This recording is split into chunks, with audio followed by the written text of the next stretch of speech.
Hello, what is up everybody? I'm Dane Tetsaka, aka Tess. We're going to be going over the Cleric healer for Mtos. Now here's the gear that I rock right now. If you guys do not have it, you do get these gear from Dragon Hunt. The helmet and the rings are from the dungeon itself, but you should be able to get this from the Dragon Hunts if not already. The boots I got from the seals vendor, and the neck, waist, and artifact I got from also the hunt dragons. Now here's my stats. These are standing stats. In combat I have the 90%. Now I'm just going over here with all my powers, my at wills, my dailies. These are the encounters that I rock. Hollow ground is going to be mainly what you're going to be using a lot. On mobs you're probably going to be using Guardians of Faith. Now here's my feat. I recommend the last 2 feats. The last feats do not pick. I tested it and I think it's bugged out right now. It's messed up a lot of my healing in that dungeon, so I do not pick it. Now boon's pretty simple off. You definitely want to make sure stats are viable for yourself, so that way you can cap your power, crit severity, and crit strike. Now here's very optional. You can definitely run movement speed or revival sickness. Now here I am also running the tutor. If you have the drits, you definitely could run that depending on what your group's comp is, who's running what. Companion, if you didn't catch that, you can definitely pause the video and check it out. It's also, again, it's very dependent on your stat balancing. Now as for mount, I most of the time rock the swarm and the runic right now, and hopefully I will get the mythic aura. Those two are kind of the most. I do apologize, I am sick. So behold, we're gonna hop on into the dungeon. Before we start the dungeon, I normally take potions, try to cap out the stats as much as possible. What I showed right there is mainly what I run. And yeah, let's get on to it.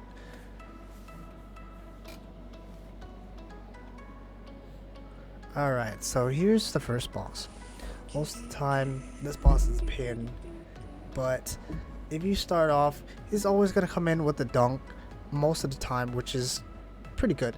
I normally like to drop my hollow ground, spam my daily, spam my healing word, make sure my bastion's ready in case your DPSs need to be healed.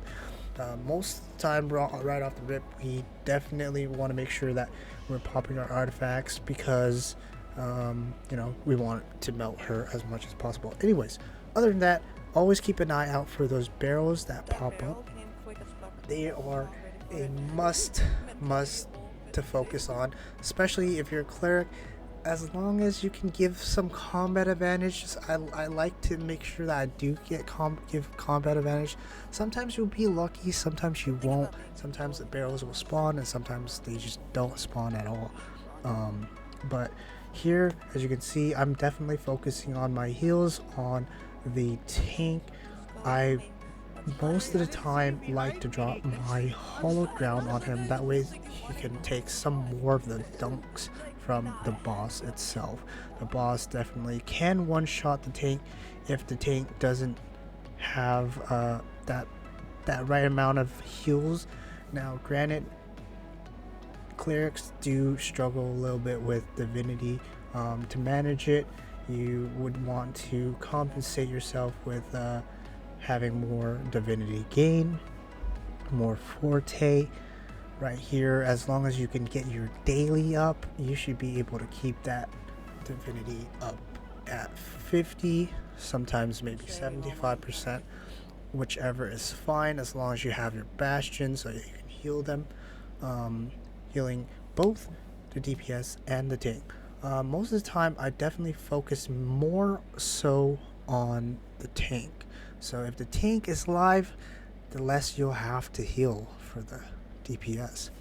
Also, obviously, they would have to be able to tank and pull aggro.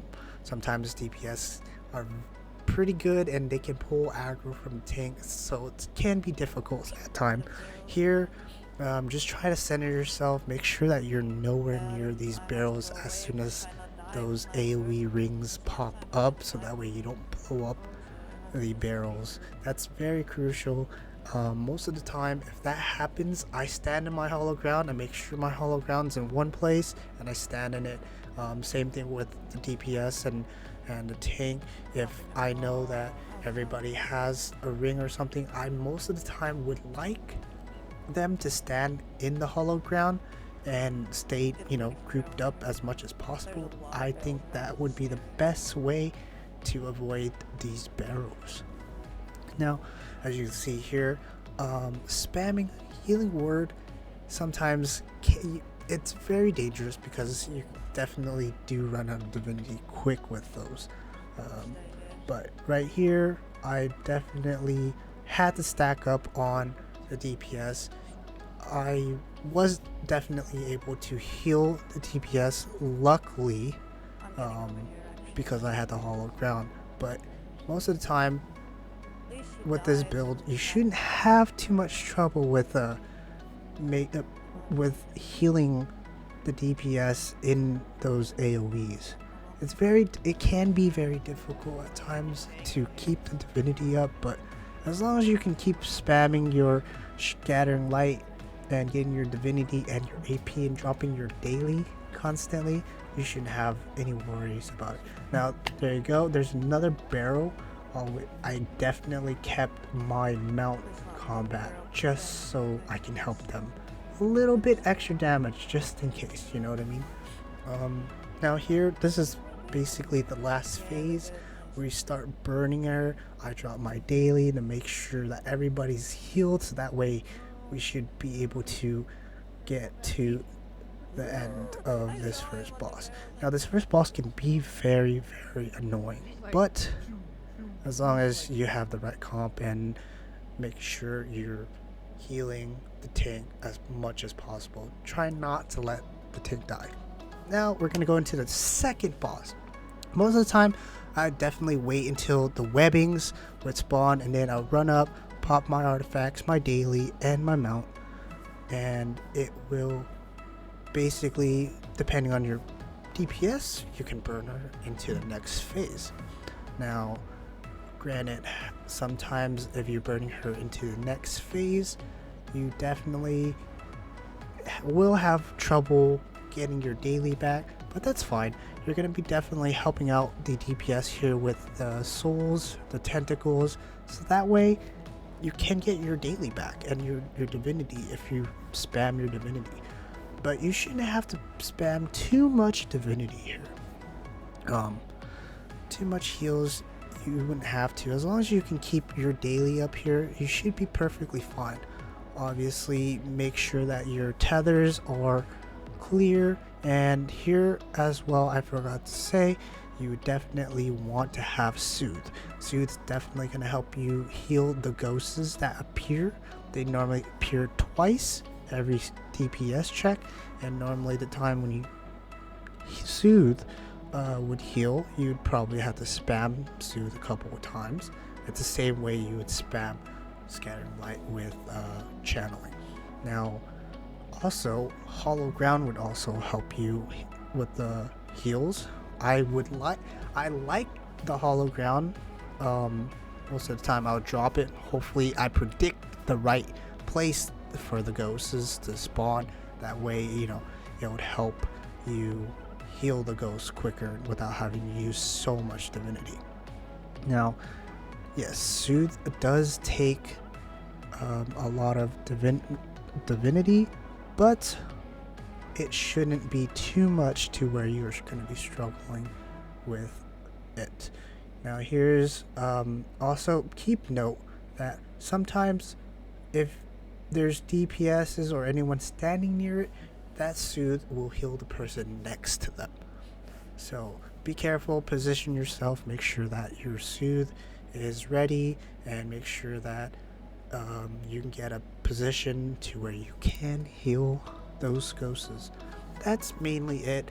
Most of the time, dodge the reds, make sure the webbing is out of the way, make sure that your team is getting healed and hollowed ground as pop as much as possible. That way you don't have to spam so much divinity from healing everybody, the tank and the ghosts. Other than that, straightforward, I was able to keep my divinity at max of half to almost pass, which was awesome. Tank was being fantastic, was not taking too much damage. Other than that, there's going to be some ghosts that needs to be taken health down, so that way you can re-heal them. That's just simple. It's just the same way you would heal any other ghost. It's just that the DPS take charge of that, and then you would heal them. Now, right now, for every ghost that is not healed and every tentacle that is not killed, you would gain a stack of ritual straight to the right. You'll see that purple bar, and we definitely don't want that bar to hit past anything with 4 or 5. Most of the time, those hits afterwards, those red circles, will one-shot you. Now here we finish it, and we're gonna jump over to the last boss. The last boss is pretty simple, but it can be very tricky at times. Here we want to make sure that we position ourselves in case we do get cocoon, which where she does soak you and you're stunned, and you got to make sure that the DPSs or you get out. Now, most of the time I like to tell the DPS, as you can see here, there's the cocoon, try to position yourself so that the DPS can get combat advantage as much as possible. Help them out mostly, and partial, you gotta watch out for those bubbles that boss hits. It can sometimes one shot depending on how vulnerable your stats are, but other than that, you should be able to heal DPSs through that. Now there is dot damage from those.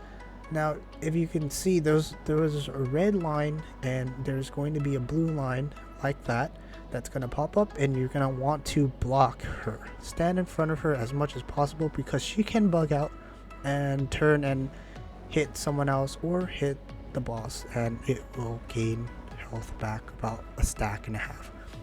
Now here, make sure the hollow ground obviously is going to be dropped as much as possible. That way you don't have to focus too much on healing the DPSs while you're trying to defend the blue line from hitting the boss. Most of the time I can probably take up to about 7 stacks until I die. Those stacks will prevent you from having incoming healing, and it's going to definitely hurt. That's why you would have to have your stones ready, and make sure that everybody else is healed up as much as possible. It's going to be difficult here to get your daily back, because you're going to be focused a little bit too much on those lines, but once you get it down, you should be able to drop your daily and do a little bit damage to get your divinity and your daily back again. Now here I started becoming a little bit more vulnerable because of the stacks I'm getting. I think I am on my 4th stack. It's definitely starting to hurt, but as long as you can sacrifice yourself, so that way the DPS can do your damage for you, it's gonna be a whole lot easier for everybody else. So here you're definitely gonna have to try to use stones and save it up, but if you can't, it's okay.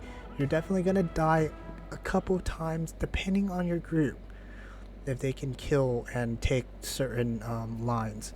Once you get up to a certain amount of lines or stacks, you definitely want to make sure that another either DPS or the tank takes it for you. Most of the time the tank is already taking the red line, so it's gonna definitely hurt more for the tank. But other than that, if you can just keep all the stacks as much as possible and sacrifice yourself a little bit, I like to do that just so that way, you know, everybody else is alive.